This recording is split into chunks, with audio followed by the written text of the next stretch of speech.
नमस्कार मित्रांनो, स्वागत आहे तुमचं आताच्या ब्रेकिंग न्यूजमध्ये. मित्रांनो, मध्यपूर्वेमध्ये इराण आणि इस्रायल यांच्यातील संघर्ष तीव्र झाल्याचा थेट परिणाम पुण्याच्या इंधन दरांवरती पाहायला मिळाला आहे. जागतिक स्तरावरती कच्च्या तेलाच्या किमतींमध्ये झालेल्या वाढीमुळे पेट्रोलियम कंपन्यांनी प्रीमियम पेट्रोलच्या दरामध्ये वाढ करण्याचा निर्णय घेतला आहे.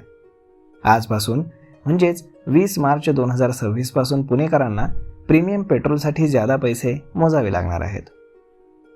पेट्रोलियम कंपन्यांनी दिलेल्या माहितीनुसार स्पीड आणि पॉवर यांसारख्या प्रीमियम पेट्रोलच्या दरांमध्ये बदल करण्यात आले. स्पीड आणि पॉवरच्या प्रीमियम पेट्रोलच्या दरांमध्ये प्रति लिटर 2 रुपये 10 पैशांची वाढ करण्यात आली आहे. यापूर्वी या पेट्रोलचा दर 111 रुपये 68 पैसे प्रति लिटर होता, तो आता 113 रुपये 77 पैसे प्रति लिटर करण्यात आला आहे.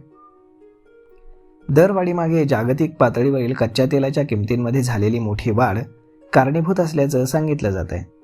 मध्य पूर्वेमध्ये इराण आणि इस्रायल यांच्यातील संघर्ष तीव्र झाल्याने तेल उत्पादन आणि पुरवठ्यावरती परिणाम झालाय. या संघर्षामध्ये ऊर्जा प्रकल्पांवरती हल्ले झाल्यामुळे जागतिक तेल बाजारामध्ये मोठी अस्थिरता निर्माण झाली आहे. तज्ज्ञांच्या मते होर्मुझ सामुद्रधुनीमध्ये अडथळे निर्माण झाल्यास जागतिक तेल पुरवठ्यावरती अजून गंभीर परिणाम होऊ शकतो, कारण जगातील सुमारे 20% तेल वाहतूक या मार्गानेच होते. यामुळे भारतासह अनेक देशांमध्ये इंधन दर वाढवण्याची शक्यता व्यक्त केली जात असून आगामी काळामध्ये सर्वसामान्यांच्या खिशावरती याचा परिणाम होण्याची भीती व्यक्त केली जाते. तर मग मित्रांनो, अशा पद्धतीनं पुण्यामध्ये पेट्रोलच्या दरांमध्ये 2 रुपयांची वाढ करण्यात आली आहे.